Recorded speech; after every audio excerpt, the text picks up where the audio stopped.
Queridos hermanos, bendiciones. Como pueden sentir en este vídeo, hay silencio, mucho silencio.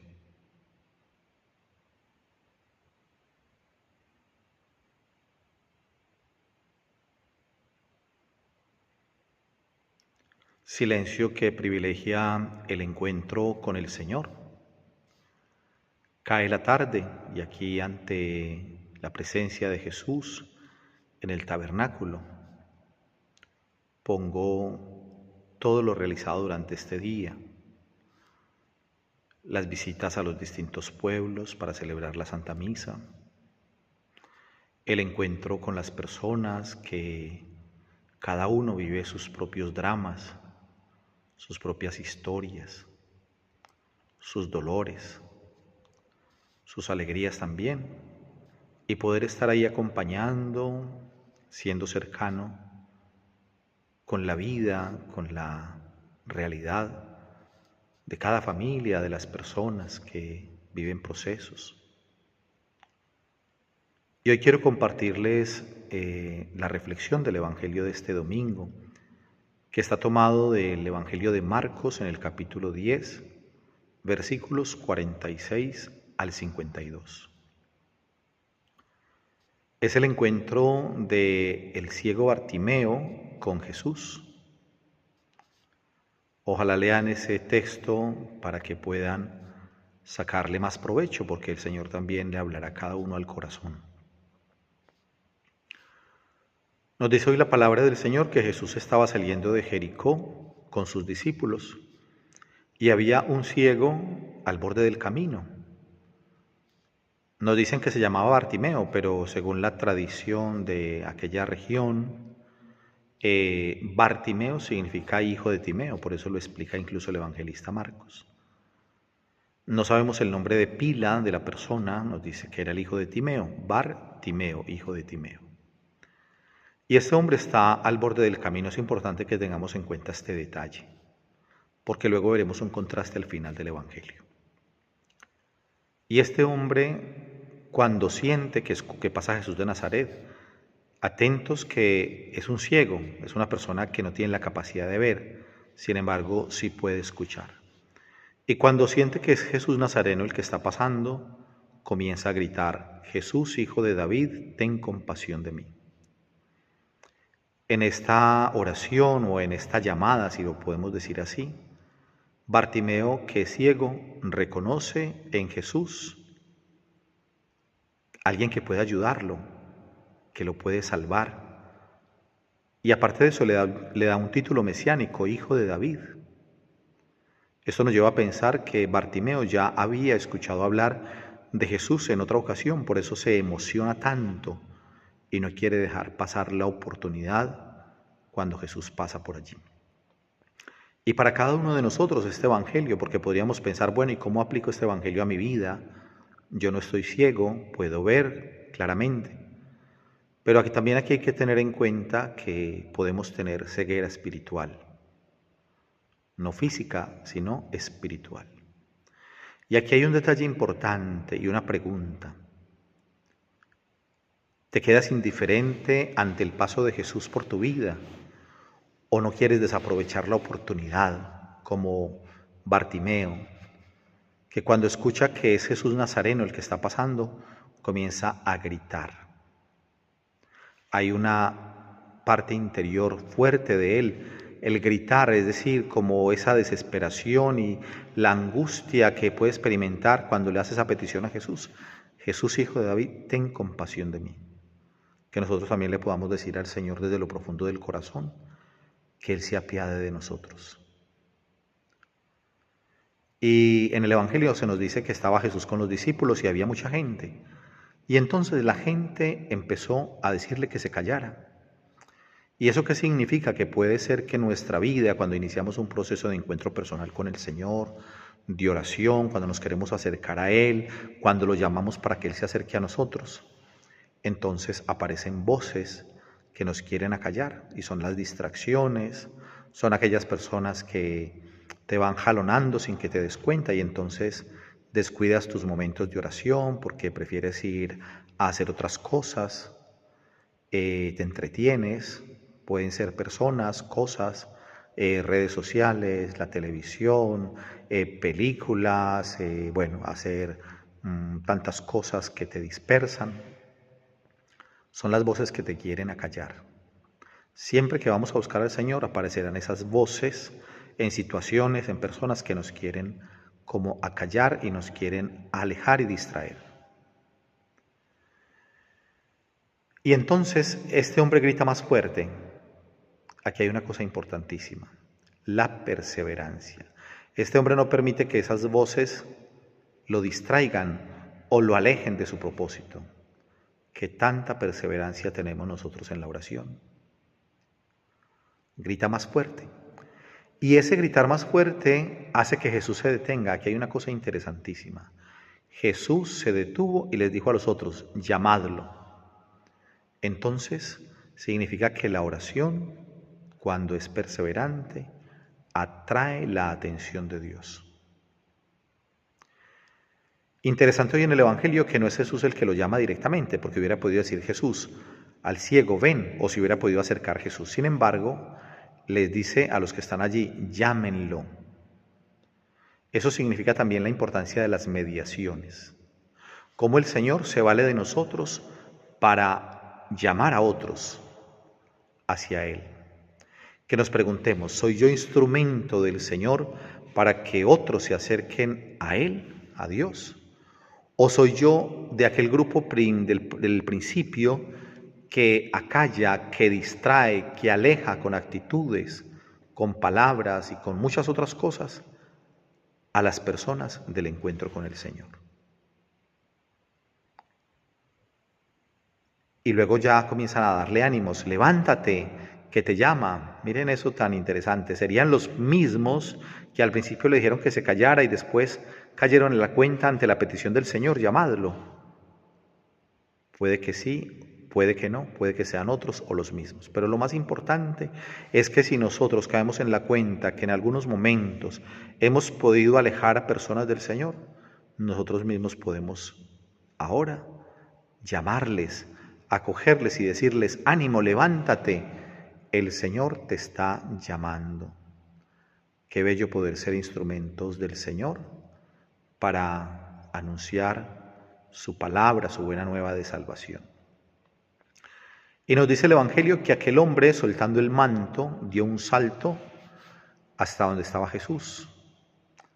Interesante, cuando se habla de que suelta el manto era un mendigo, recordemos que estaba pidiendo limosna. Era un mendigo, entonces seguramente el manto era su seguridad, su riqueza, era el manto con el que seguramente en las noches de frío se cubría, porque en el desierto, aquella zona, Jericó, toda esa parte del desierto de Judea, en los desiertos puede que haga mucho calor durante el día, pero cuando llega la noche, la arena no tiene la capacidad de retener el calor, entonces hace frío. Y ese manto le podía servir a él para cubrirse, le podría servir también para ponerlo ahí, para que la gente le pusiera las monedas, lo que pedía. Y este hombre deja el manto. Nos hace recordar esto también a la mujer samaritana, que cuando se encuentra con Jesús en el pozo de Siquén, esta mujer llevaba un cántaro para sacar el agua todos los días, el agua que necesitaba para sus cosas diarias, para el aseo, para cocinar, lo que fuera. Y esta mujer llevaba el cántaro que lo llenaba, pero todos los días lo vaciaba y volvía con él para llenarlo. Cuando se encuentra con Jesús y Jesús le dice, si tú supieras quién es el que te pide beber, él le pidió de beber a ella. Y luego en ese diálogo le dice, si supieras quién es el que te pide de beber, tú le pedirías a él y él te daría agua viva. Y nos dice el Evangelio que aquella mujer, después de encontrarse con Jesús, se fue a llamar a la gente, a contarle, a dar la buena noticia a los suyos en Samaria, y dejó el cántaro. Interesante ese detalle, ese relato es del Evangelio de Juan. Hoy estamos en Marcos. Y qué interesante ese detalle que nos da Juan. Dejó el cántaro, ya después de encontrarse con el Señor, que calma la sed, ya no necesita el cántaro, ya pasa el cántaro en segundo plano, no lo necesita. El ciego ahora ha dejado el manto. La pregunta para cada uno de nosotros es, ¿qué situación, qué realidad, qué persona, qué cosa concreta en nuestra vida o en nuestra historia representa el cántaro o en el Evangelio de hoy concretamente el manto? ¿A qué estoy aferrado? ¿Qué es aquello que no me deja a mí ser libre? Dejó el manto. ¿Qué tienes que dejar tú? ¿Qué tengo que dejar yo? Y dice que dando un salto, también me imagino un poco la escena, porque el hombre todavía no ha sido sanado, es decir, está ciego.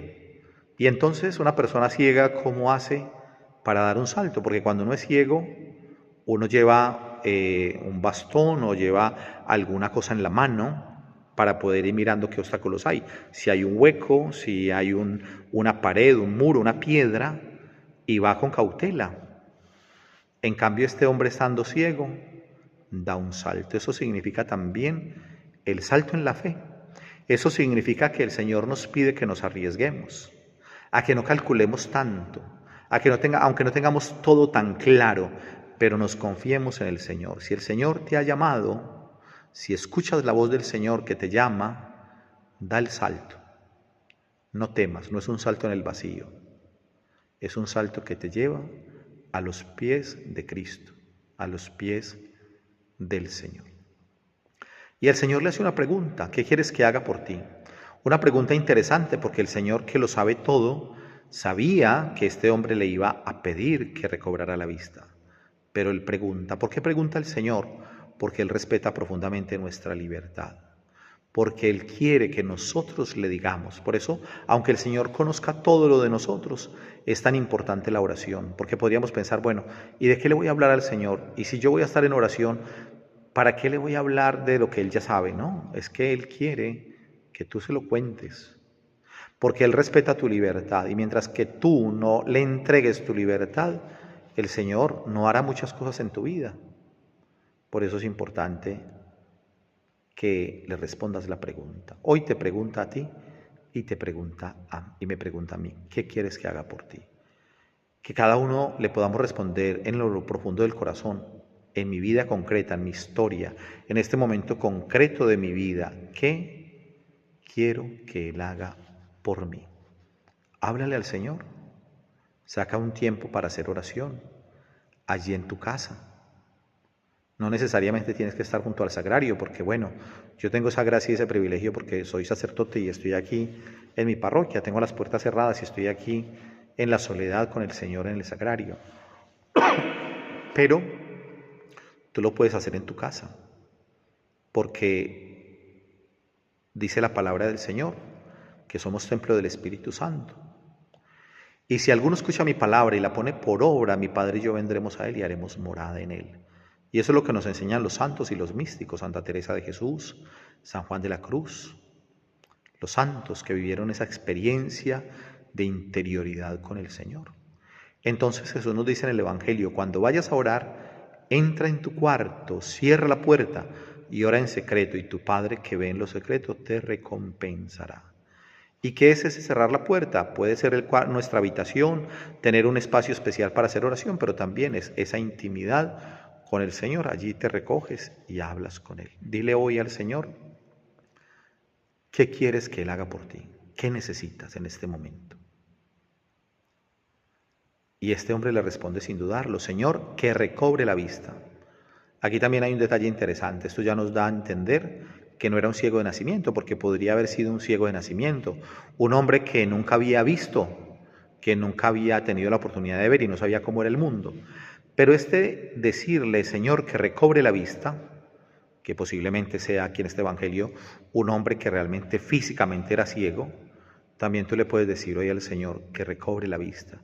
Porque quizás en el pasado viviste momentos profundos de encuentro personal con el Señor, de caminar en la fe, y quizás te has enredado, quizás te has empantanado, quizás te has quedado por la vida y te has enfriado y has perdido esa perla preciosa. Y quizás llevas mucho tiempo sin rezar, sin orar, sin entrar en esa comunicación profunda con el Señor. Y entonces hoy diré al Señor, Señor, que recobre la vista, que vuelva a experimentar el fuego de la fe, de la alegría, de la piedad. Y termina el Evangelio, después de que este hombre fue curado, Jesús le dice, tu fe te ha sanado, te ha salvado, la fe. La fe, este hombre era ciego, pero tenía una fe impresionante. Jesús, hijo de David, ten compasión de mí. Pues este hombre era ciego, pero tenía la luz en el corazón, la luz de la fe. Y dice la palabra del Señor que después de que fue sanado, después de que recuperó la vista, le seguía por el camino. Miren el contraste que se los dije desde el comienzo. Al comienzo él estaba sentado al borde del camino, es decir, no estaba haciendo el camino de discipulado, estaba estático, estaba allí sentado pidiendo limosna. Pero después de todo este proceso que hemos escuchado en el Evangelio, entonces lo sigue por el camino. Significa que se volvió discípulo. Este hombre ya no se quedó allí sentado al borde del camino, estático, paralizado, pidiendo limosna, sino que ahora sigue gozoso a Jesús. No sabemos qué pasó porque este relato está en ese camino que está haciendo Jesús de su vida a Jerusalén para luego ser crucificado. Entonces es muy posible que este hombre, que no sabemos cómo se llama porque nos dice que era el hijo de Timeo, Bartimeo, hijo de Timeo, no sabemos su nombre concreto, este hombre hizo el camino de discípulo y quizás por eso el evangelista ha querido también dejar así, no darnos el nombre, como otros personajes, por ejemplo, Zaqueo, Nicodemo, personajes que tenemos los nombres concretos para que cada uno de nosotros nos sintamos identificados en este relato. Y entonces le seguía por el camino, que nosotros también seamos discípulos del Señor, que lo sigamos por el camino. Es posible que este hombre, aunque no haga parte del grupo de los 12 apóstoles, Jesús tenía muchos más discípulos, este hombre fuera discípulo del Señor, pues ya lo está diciendo claramente ahí la palabra, lo seguía por el camino. Quizás fue testigo también después de la resurrección del Señor y formó parte de la primera comunidad cristiana. Queridos hermanos y hermanas, un abrazo, que el Señor me los bendiga en el nombre del Padre y del Hijo y del Espíritu Santo. Amén.